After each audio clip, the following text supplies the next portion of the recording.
This public service announcement is brought to you by my new YouTube channel, Never Too Old. If you haven't checked it out yet, there's a link down there, and there'll probably be one of those things that pops up to tell you to do it as well. But basically, if you're into nerdy stuff, so comics, collectibles, toys, memorabilia, or anything along those lines, then this is a channel you probably want to check out. It's basically me buying that stuff, playing with that stuff, talking about that stuff. And to celebrate the launch of the channel, I'm giving this away. This is a freebie for you lot. It's a Black Canary pop vinyl from the Arrow TV series. All you have to do to win it is subscribe to the new channel and then click the little button that lets you tell me that you've subscribed. And then the winner will be picked at random next weekend, and I'll send this out to them in the post. I've even got a box ready to send it out. Look, I mean, that's organisation for you. The box, I mean, it might be the box that it came in when it was sent to me, but you know, I've kept the box. That's a positive. So check it out. Channel's called Never Too Old. It's me talking about stuff like this.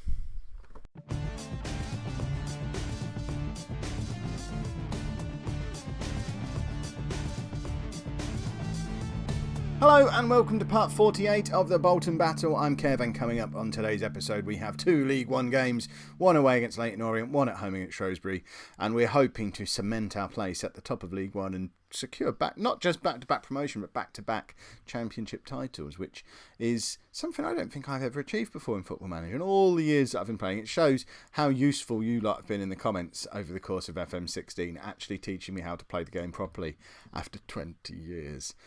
So this is how things have been going since you were last with me. We had a little bit of a sticky patch. Well, it wasn't really that sticky, so we played Everton in one of them.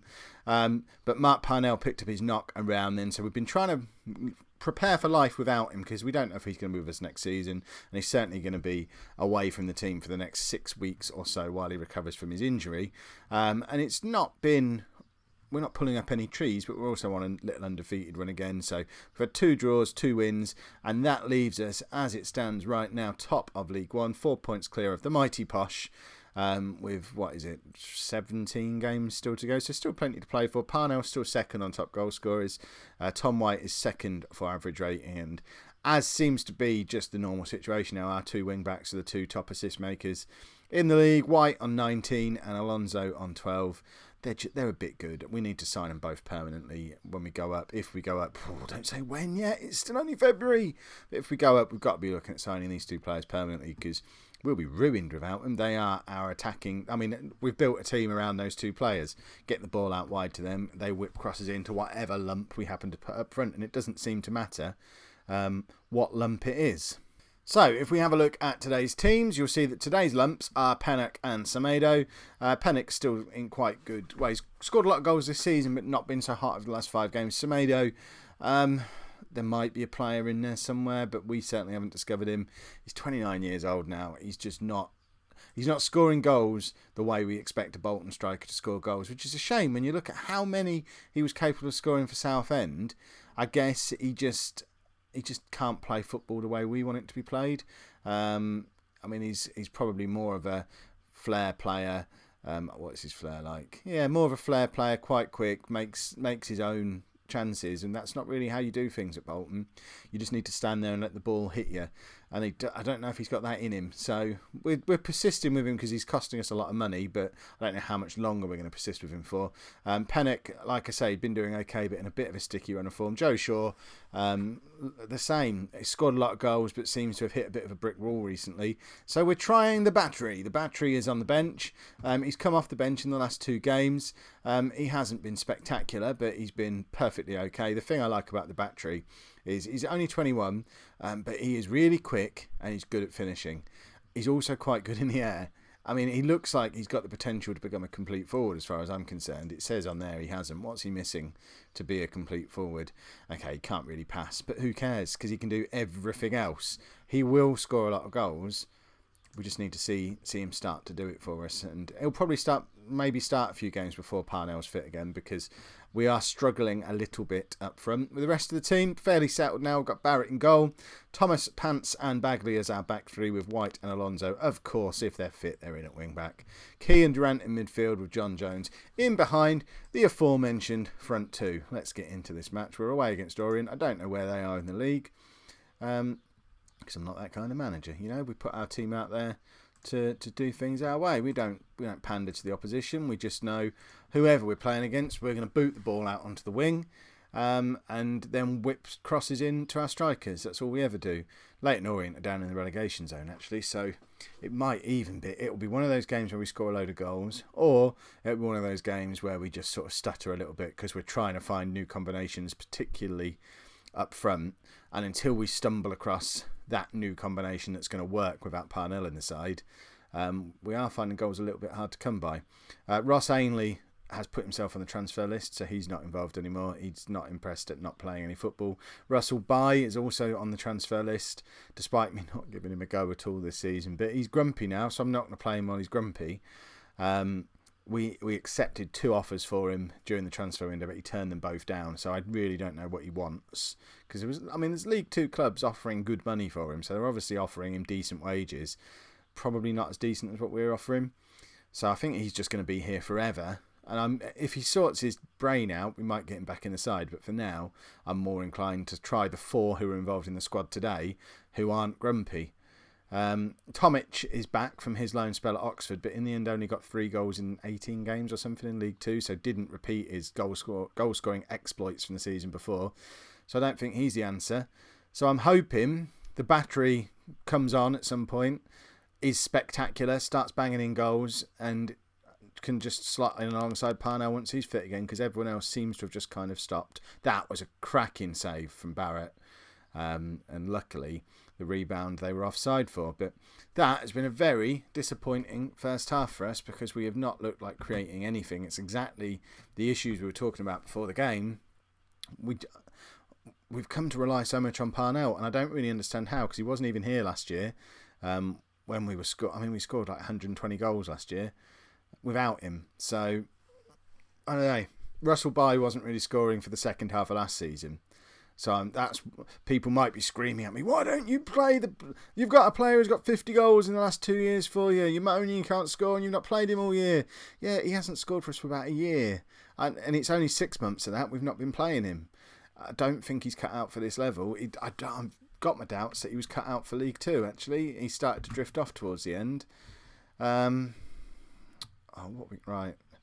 We're going to bring them both on. Bring on Shaw and the battery, and we're also going to bring on Mitchell. We're just going to do a triple. We don't do a triple substitution very often, but I'm really disappointed with how we're playing today. Bagley's not having a good game, so Mitchell can come on for him, and hopefully the battery and Shaw can form a little bit of a partnership, or just a chance would be nice. We've had 2 shots on target in the whole game, not had a clear-cut chance yet.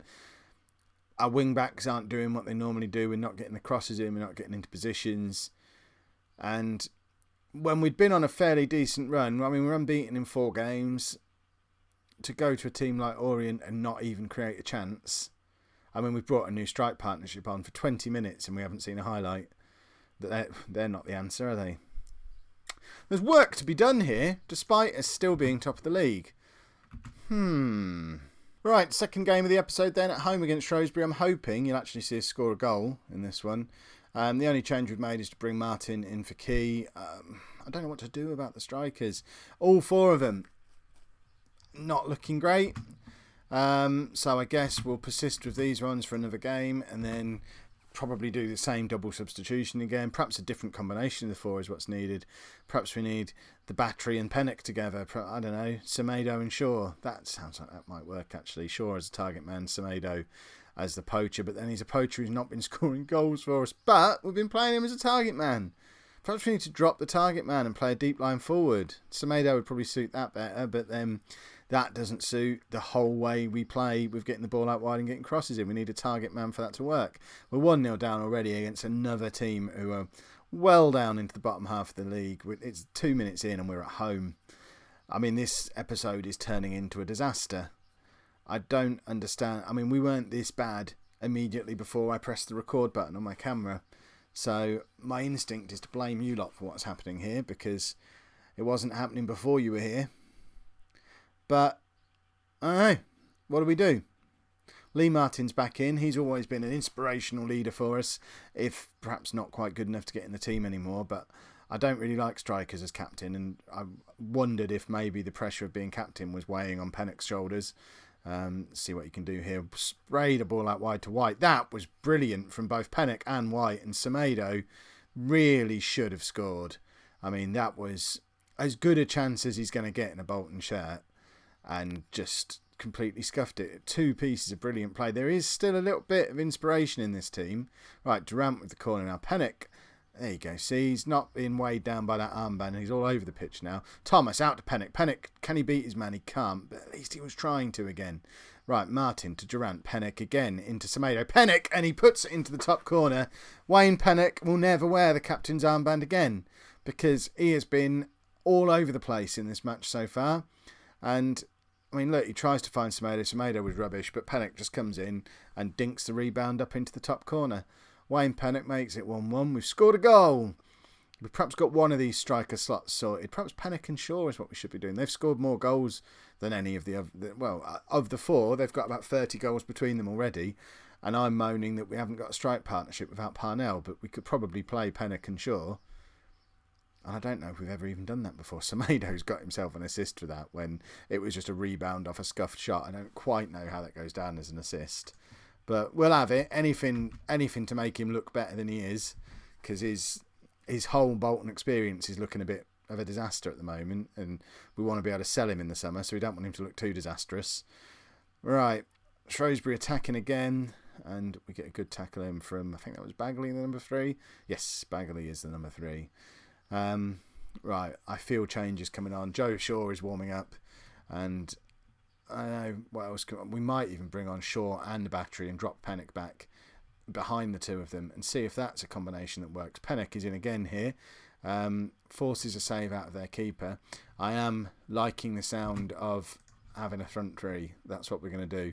So we're going to bring on Joe Shaw for Semedo. We're going to bring on the battery for John Jones. We're going to do this. We're going to make Pennock a shadow striker. We're going to get him right up there. Make Durant a deep line playmaker, so we've still got someone creating some stuff. And we'll do that. There you go. You're getting half an hour today, battery. Let's see you make something of it. Right. Come on, we need to win a football match. This is getting a little bit silly now. I mean, luckily, it seems Posh is stuttering just as much. And our lead at the top of the league is actually greater than it was at the start of the episode. Despite the fact that we've lost both games now, or losing both games. Shrewsbury are rubbish. I still don't know if it's Shrewsbury or Shrewsbury. I will say it both ways interchangeably. Let me know in the comments what the correct way to say it is. I'll almost certainly disregard what you say and carry on not knowing. That was a well-placed shot, wasn't it? Right, we've got half an hour with our mixed up front 3 to see if this is a combination that maybe might work. We've gone 10 minutes without a highlight. This is becoming a theme when the battery's on the pitch. We're going to bring Mitchell on for Pants, because Pants has been today. Right, let's see if we can see a highlight involving the battery, because this is the 4th time he's come off the bench now, and I've still not seen him in a highlight, which is worrying, because it suggests he just kills the game dead when he comes on. He's had half an hour and not been in a highlight. I mean, this might be the last you ever see of the battery, and we haven't actually seen him, because 4 games, no highlights for a player who I wanted to get into the side and be a bit of a game changer and score some goals. The chances just stop as soon as he's on the pitch. I don't understand it. We've somehow lost both of those games, but we're still 4 points clear at the top. I guess it's because Posh didn't play today. But, I mean, it's not a disaster yet. It will become a disaster if we don't turn it around soon. If you've enjoyed today's episode, make sure you pop a like on there. Subscribe to the channel if you'd like to see more. Don't forget to check out my new channel as well. I told you about it at the start. You can win a freebie. And thank you very much for watching.